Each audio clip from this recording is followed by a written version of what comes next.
bienvenue dans une nouvelle vidéo. On se retrouve aujourd'hui pour parler de quelque chose que vous nous avez beaucoup demandé. Il s'agit de la litière. Il y a beaucoup de litières aujourd'hui qui sont proposées dans le commerce et malheureusement les principales qui vous sont proposées ne sont pas bonnes pour votre hamster. Donc aujourd'hui on va vous aider à décoder un peu les litières qui vous sont proposées, lesquelles vous pouvez prendre, lesquelles il ne faut pas prendre. Et si vous les prenez, comment les utiliser? Alors d'abord, ce qu'il faut savoir, c'est que la litière dans la cage de votre hamster doit être présente en quantité suffisante. On a l'habitude en animalerie de voir les toutes petites cages, vous savez, les petites vitrail, maintenant vous le savez, c'est pas bon. Ce que vous savez peut-être pas, c'est que dans cette petite cage, donc forcément, on ne met qu'une toute petite épaisseur de litière, puisque malheureusement, on peut pas en mettre plus. Aujourd'hui, quand on vous conseille des Alaska, on vous dit de mettre beaucoup de litière. Alors, qu'est-ce que ça veut dire beaucoup de litière et surtout pourquoi? Tout d'abord parce que le hamster est un fouisseur. Donc le hamster est un animal qui va fouiller sa litière en fait, qui va creuser, qui va aller fouiller, qui va dormir, qui va faire des galeries, etc. sous la litière. Donc c'est important qu'il ait une quantité suffisante. Imaginez un hamster syrien, donc qui est gros comme ma main, qui doit s'enterrer dans une litière épaisse de 2 cm, ça va être compliqué. Le problème c'est qu'il en a besoin. Il est recommandé et il est plus utile de mettre une épaisseur de litière qui va de 10 cm si vraiment vous pouvez pas mettre plus, à 15-20 cm. Et alors par contre ne vous arrêtez pas là, si vous avez une cuve qui vous permet de mettre 30 cm de litière, mais allez-y, ça ne va pas vous coûter plus cher. Pourquoi? Parce qu'en fait, dans les petites cages, comme il y a très peu de litière, il y a très peu d'espace, il va salir très rapidement cette litière. Beaucoup de gens pensent que le hamster sent pour la simple et bonne raison qu'ils ont une toute petite cage et donc du coup forcément la litière a tendance à sentir l'urine beaucoup plus vite et c'est normal. Le nettoyage va être proportionnel en fait à la quantité de litière. C'est-à-dire que si vous avez une grande cage comme une cage Alaska ou encore plus grande, c'est encore mieux, et vous remplissez la litière, enfin le bac jusqu'en haut de litière, dans ce cas vous allez nettoyer votre cage qu'une fois par mois. Et c'est là que ça devient intéressant par rapport à la vitrail que vous aurez nettoyé toutes les semaines. Alors attention, nettoyer une fois par mois, ça ne veut pas dire je la remplis, hop, et puis un mois après je reviens, je la nettoie. Non.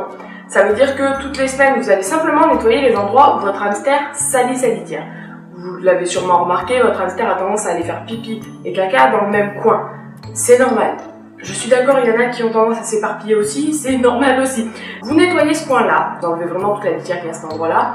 Si vraiment il a tendance à poser des crottes partout, alors vous supprimez la toute première couche de litière, 1-2 cm quoi, c'est histoire que vous remplacez par de la propre, et vous brassez le tout.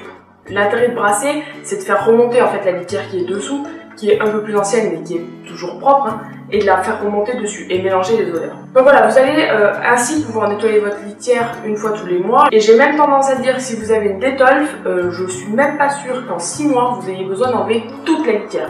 Il vous suffira d'enlever une grosse partie de la litière et vous pourrez en laisser un petit peu parce que les couches de dessous ne seront jamais sales. Donc ensuite vient le choix de la litière. C'est là que va tout se passer parce qu'il y a, comme je le disais, il y a beaucoup de litières qui vous sont proposées. Le choix de votre litière va être important. Il a besoin d'une litière dans laquelle il peut creuser, qui soit sans danger, qui tienne suffisamment les galeries. Voilà, parce que quand il va creuser ses galeries, s'il creuse et que ça tombe derrière lui, ça n'a aucun intérêt. Et croyez-moi, il va rapidement se lasser de creuser des galeries et il va arrêter, ce qui est bien dommage, puisqu'il adore faire ça. Donc, vous allez devoir choisir une litière qui correspond à ce mode de vie du hamster. Alors, on va parler tout d'abord des litières autorisées, pour faire simple, parce que vous allez voir qu'elles ne le sont pas toutes. Donc, dans le commerce, vous allez pouvoir trouver du chanvre. Le chanvre, c'est quoi? C'est, vous savez, ce qui est vendu comme paillis de chanvre, souvent en jardinerie d'ailleurs. Ça commence à arriver en animalerie. Alors, il est vendu sous plusieurs noms, hein. Chanvre, chambiose, paillis de chanvre, c'est du chanvre. C'est bon. Alors attention, si vous l'achetez en jardinerie, faites attention que sur le paquet il est bien marqué utilisable en agriculture biologique ou topsage bio, bref, voilà, que ce soit bien écrit sur le paquet. Faites attention également que le paquet ait été stocké au sec ou alors qu'il n'ait pas pris l'humidité. S'il a pris l'eau, vous le jetez à la poubelle. Donc ne l'achetez pas, ça évitera de le jeter à la poubelle. Donc voilà, donc vous faites attention, mais alors le chanvre, c'est très bien. Donc c'est une litière, je dirais pas très absorbante, mais c'est une litière absorbante. En tout cas, c'est une litière qui ne posera pas de soucis à votre hamster. Alors contrairement à ce que certains ont tendance à dire, non, le chanvre ne va pas crever les yeux de votre hamster.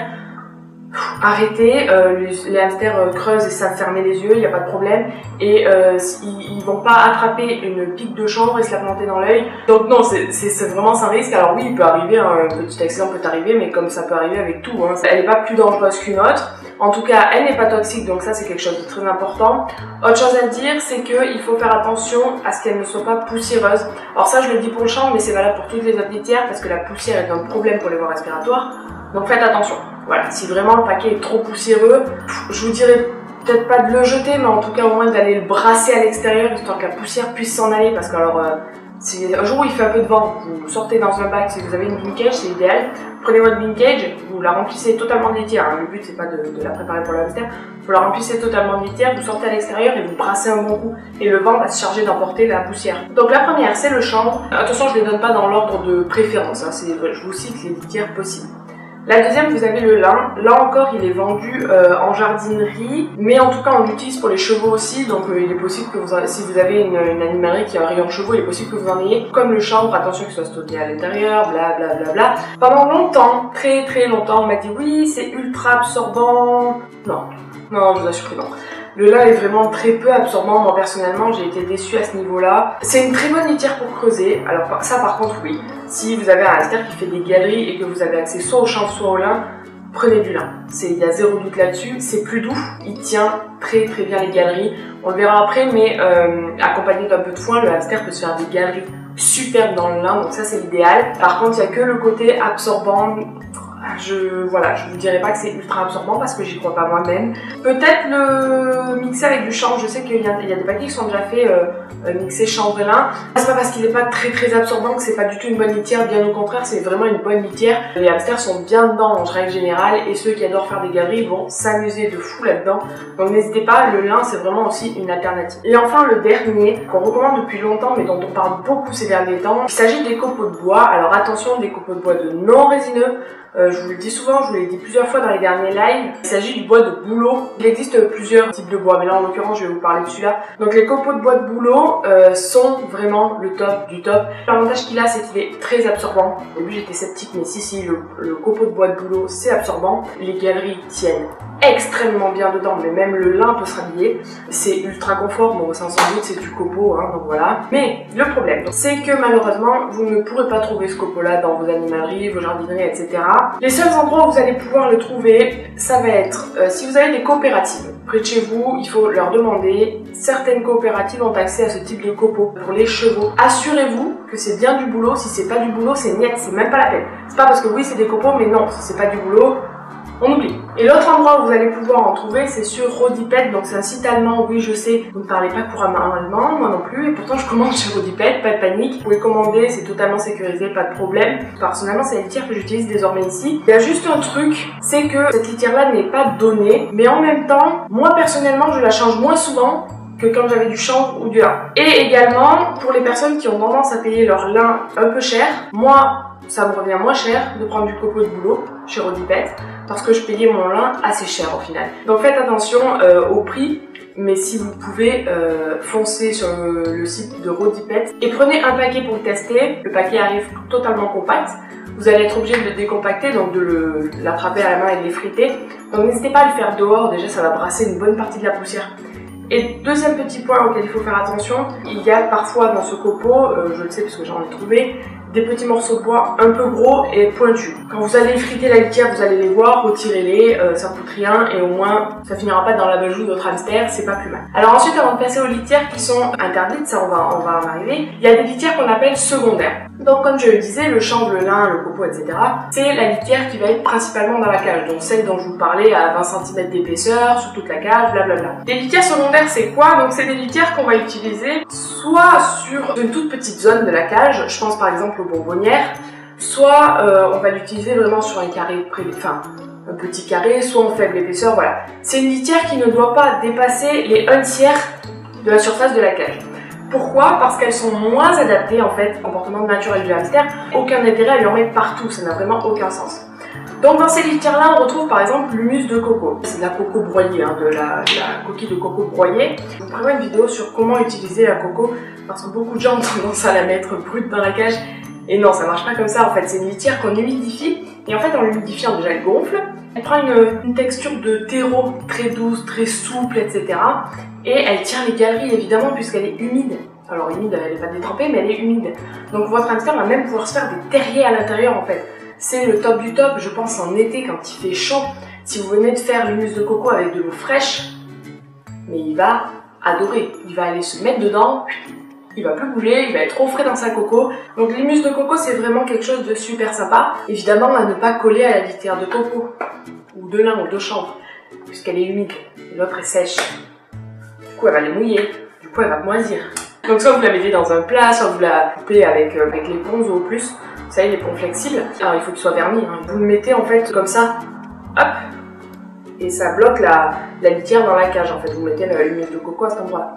Donc ça, c'est quelque chose de top. Autre litière secondaire que vous pouvez avoir, c'est la cellulose. C'est du papier recyclé en fait, tout simplement. Il peut être teinté, etc. Pas de panique, il est teinté avec des produits qui ne sont pas toxiques pour votre animal. C'est le genre de litière qu'on va vous conseiller en litière principale si vraiment votre hamster il est toxique à toutes les litières végétales ou s'il est ultra sensible à la poussière. Mais pour un hamster normal, et là on va parler de cas général, ça va pas être idéal pour la simple et bonne raison que c'est pas un sol stable déjà. La cellulose a tendance à vraiment partir sous les pattes. Niveau caractère naturel du hamster, un hamster qui creuse dans du papier recyclé, non. Non, à la base, non. Du coup, c'est le genre de litière qu'on a tendance à recommander en litière secondaire. Donc il va même s'en servir pour aller faire son nid. C'est une litière qui est utilisée beaucoup au Canada, parce qu'au Canada, ils ont malheureusement l'impossibilité d'avoir du chanvre qui est interdit là-bas. Ici, on a vraiment accès à d'autres litières qui sont bien mieux que la litière de cellulose, qui est extrêmement chère en plus au passage.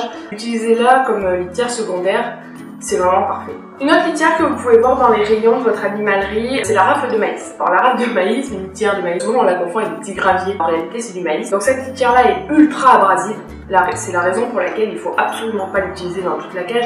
Si votre hamster marche là-dessus tous les jours constamment, c'est une pododermatite, mais assurée. Par contre, moi personnellement, je l'utilise dans des bonbonnières. Elle est abrasive, du coup, l'avantage de ça, c'est que s'ils grattent dedans, ils vont véritablement limer leur griffe. Donc ça, c'est une litière que j'utilise dans des bonbonnières. Une fois encore, toutes ces litières secondaires ne sont pas obligatoires, vraiment pas. C'est un enrichissement pour votre hamster, on en parle souvent. Ils ont besoin d'enrichissement, de voir de nouvelles choses, d'explorer, de toucher, de sentir de nouvelles textures, etc.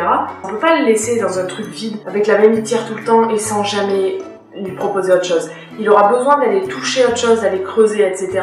Donc les litières secondaires, c'est pour ça que c'est important. Et il faut pas cracher sur une fois dans l'année, je dis pas forcément tous les mois, hein, mais une fois dans l'année, boum, lui mettre un bac avec de l'humus de coco. C'est quelque chose de super sympa pour lui et vraiment faut pas hésiter à le faire. Alors après il y a quelques petits trucs dont je voulais vous parler. Alors ce sont pas des litières à proprement parler, mais j'ai envie de les classer quand même là-dedans pour la simple et bonne raison que ça s'utilise un peu de la même manière.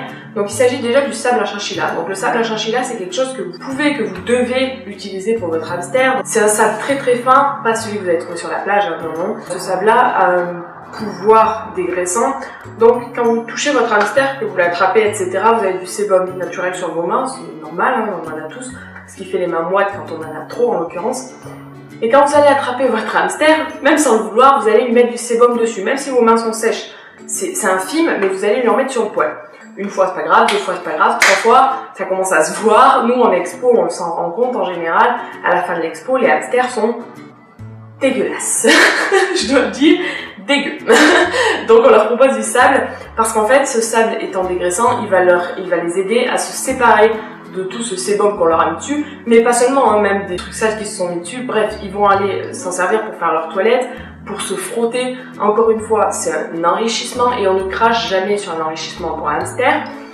Donc si vous avez un nain, vous le mettez dans la cage, soit dans une bonbonnière, soit dans un petit plat, un truc suffisamment grand en fait pour qu'il puisse se rouler dedans, si c'est un nain. Pour les Syriens, il y a deux écoles. Il y a ceux qui vont vous dire on leur met tout le temps, et ceux qui vont vous dire bah non, moi je leur en propose qu'une fois de temps en temps. Je suis plutôt de la deuxième école. Pour les nains, c'est utile au quotidien. Pour un Syrien, pas vraiment. Donc moi j'ai tendance à leur proposer une fois de temps en temps, quand ils sortent par exemple. Donc pour les Syriens, soit vous le mettez dans la cage tout le temps, soit vous pouvez le mettre une fois de temps en temps. C'est vous qui voyez. Si votre hamster, que ce soit un nain ou un Syrien, a les moindres faiblesses au niveau respiratoire, vous supprimez le sable, c'est la première chose à faire. Il en faut, mais s'il n'y en a pas, c'est pas dramatique non plus. Voilà ce que je veux dire. Si vous voyez qu'il réagit mal, que vraiment il éternue beaucoup quand il y va, vous l'enlevez. Si rien de tout ça, vous lui laissez. Et attention, c'est pas un tchou au milieu du sable qui rend votre hamster allergique au sable. C'est pas vrai. Petite note d'information, tout ce qui est sable parfumé, vous oubliez parce que qui dit parfum dit toxique. Prenez vraiment le sable le plus classique possible que vous pouvez trouver. Attention, voilà, qu'il ne soit pas trop poussiéreux c'est toujours très volatile, mais que ce soit pas trop poussiéreux vraiment. Le deuxième petit indispensable qui se rapproche un peu de la litière dont je voulais vous parler, c'est le foin. Alors attention, le foin n'est pas une litière. Par contre, je le classe un peu là-dedans parce que quand on fait une cage, on met la litière, on met le foin. Il va en manger, mais là c'est pas le thème de la vidéo, mais il va en manger un petit peu. Et surtout, le foin va aider en fait pour faire tenir les galeries dans la litière. Et ça c'est le top parce que pour ceux qui utilisent du chanvre ou du lin, il en aura besoin, ça va pas tenir par magie. Ceux qui utilisent du copeau, normalement il n'utilisera pas trop le foin pour ça, mais de toute façon il faudra qu'il en mange, donc il faudra en mettre. Donc vous mettez une bonne, mais vraiment généreusement, une bonne poignée de foin au milieu de la cage, vous la répartissez. Une autre petite astuce consiste aussi à mettre, quand vous faites la cage, vous mettez une couche de litière, une couche de foin, une couche de litière, une couche de foin. Donc maintenant qu'on a parlé de toutes ces litières bien sympas que vous allez pouvoir trouver en cherchant un petit peu, je vais parler de celles que vous allez trouver partout et qu'il ne faudra pas prendre. Malheureusement, aujourd'hui, quand vous vous déplacez en animalerie, vont vous vendre des copeaux de bois. Pas les copeaux de bois dont je vous ai parlé il y a 10 minutes. Non, de copeaux de bois, de pin, de sapin. Dans ce copeau de bois-là, il y a de la résine. Évidemment, puisque c'est du sapin et du pin. Le sapin et le pin, c'est des résineux, c'est des arbres qui produisent une résine. Le problème, c'est que cette fameuse résine est toxique en fait. Ce qui est contenu dans la résine, on va pas rentrer dans les détails, mais en fait c'est toxique. Et le problème, c'est que tous ces copeaux de bois là sont faits à base de ces arbres qui ont cette résine toxique et donc sont toxiques. Ça se sent. En soi, vous ouvrez votre paquet, vous n'allez pas partir d'urgence à l'hôpital pour une pneumonie, on est d'accord. Là où c'est problématique en fait pour le hamster, c'est que lui va vivre toute la journée, tous les jours, toute sa vie, le nez collé dans la litière. Donc en fait voilà, cette litière est vraiment toxique en fait au contact de l'humidité, donc de l'urine, clairement, il ne faut pas chercher midi à 14h, hein. Ça va dégager des gaz en fait qui sont toxiques, qui vont brûler toutes les voies respiratoires de votre hamster. On va dédramatiser, façon de parler. Un hamster qui est en très bonne santé toute sa vie va probablement pas avoir de problème sur sa courte vie, probablement pas. S'il a le malheur un jour d'avoir le moindre problème de santé qui l'affaiblit, ou d'être de nature affaiblie, ne cherchez pas. Hein. S'il meurt à 1 an et que ça faisait 1 mois qu'il éternuait, il ne faudra pas chercher pourquoi. Il se sera fait cramer les voies respiratoires par la litière que vous lui aurez proposée. Donc surtout, vous bannissez, mais genre vraiment c'est stop, hein, on ne veut plus en entendre parler. Vous supprimez ces copeaux-là. Pour tous les sceptiques qui se diraient « Ah oui, mais c'est peut-être pas toxique, nanana », alors qu'on sait très bien, il y a eu des études qui ont prouvé que si, en plus. Petite question, est-ce que vous préférez utiliser une litière qui n'est peut-être pas toxique ou une litière, pour le coup, qu'on sait sans danger? Bah moi, mon choix il est fait. Donc non, on ne prend pas des copeaux de bois vendus en animalerie, chez Leclerc, chez Carrefour, etc. Ces copeaux de bois là sont des copeaux résineux qui sont toxiques pour votre hamster. Vous les bannissez, c'est pas la peine. Et ceux qui sont vendus en gros conditionnement ne sont pas moins toxiques, hein. Ils sortent des mêmes arbres. Ça me paraît aberrant de devoir dire ça, mais pourtant c'est logique. Enfin, je sais pas, moi ça me semble logique en tout cas. Autre petite litière, je tenais à en parler quand même parce que j'ai déjà eu la question. Évitez les litières grossières. Souvent quand on se déplace dans une jardinerie, on trouve des copeaux, c'est présenté un peu comme le chanvre, mais c'est du miscanthus. C'est souvent bien plus gros que le chanvre, très pointu, très dur. Ça, vous le bannissez, ça c'est sûr qu'il va se blesser une patte avec. Hein. Vous bannissez également tous les petits copeaux, vous savez qu'on trouve en rayon terrario, c'est des petits carrés en fait, ces petits cubes là, qui sont vendus en petits sachets en général en plus. En animalerie, c'est pareil, vous bannissez, c'est trop grossier, c'est sans intérêt pour le hamster, il va pas pouvoir creuser dedans. Autre chose qu'on trouve aussi comme litière et qu'il faut oublier, c'est la litière de carton. Alors c'est quelque chose qui est énormément utilisé pour les rats et les souris. C'est pas un truc qui pose problème en soi, hein. C'est juste que c'est pas adapté au hamster, il va pas pouvoir creuser dedans. Une autre type de litière qu'il faut éviter, alors là je dis un autre type, mais en fait ça en concerne plusieurs, c'est toutes les litières qui sont mises en bouchon. Par exemple, on trouve des pelets de bois. On trouve également de la cellulose en bouchon. Bon, attention, c'est une très bonne litière pour tout ce qui est souris, etc. Mais encore une fois, tout ce qui est sous forme de bouchon pour le hamster, c'est nul. À la limite, dans la boîte de transport, de la cellulose en bouchon, pourquoi pas, mais dans la cage, c'est totalement nul, ça sert à rien. Le hamster va pas pouvoir creuser dedans, il va avoir tendance à mettre ça dans ses abajous, ça va se détériorer, se décomposer dans l'abajou. Non, tout ce qui est litière en bouchon, on oublie, c'est pas la peine. Et enfin, alors ça me semble aberrant de devoir parler de ça, mais malheureusement, j'en vois tellement sur le Bon Coin, etc. C'est la paille. La paille n'est pas une litière pour hamster. C'est ultra dur, c'est absolument pas confortable. Alors oui, ça tient chaud, ça on est d'accord, mais le hamster s'en fout royalement, il préfère à la limite avoir un peu froid que trop chaud. Ça absorbe pas, c'est indigeste, donc on ne met pas de paille non plus, et on ne remplace pas le foin par la paille. Je vois venir les petits malins là. Non, non, non, non. Je pense avoir fait le tout. En tout cas, je vous prépare la vidéo sur comment préparer son humus. En fait, elle va arriver pile poil pour l'été, donc ça va être l'idéal si jamais il fait un peu chaud. En attendant, je vous remercie d'avoir regardé cette vidéo, parce que c'est important de vous remercier aussi. Vous êtes super nombreux sur la chaîne et ça c'est cool. Voilà, n'hésitez pas à commenter la vidéo, à la liker si ça vous a plu, à vous abonner, mais ça si c'est pas fait, on va vous taper sur les doigts. Et puis voilà, à partager aussi la vidéo parce que malheureusement beaucoup trop de gens encore utilisent des copeaux de bois qui sont toxiques, vous le savez. Et si cette petite vidéo pouvait ne serait-ce que supprimer les copeaux de bois d'un seul et unique hamster, je vous promets que je serai contente, j'aurais l'impression de ne pas avoir fait ça pour rien. Donc voilà, n'hésitez pas à partager. Sur ce, je vous laisse, je vous souhaite une bonne journée, soirée, je sais pas quand est-ce que vous allez regarder cette vidéo, et puis je vous dis à bientôt. Ciao.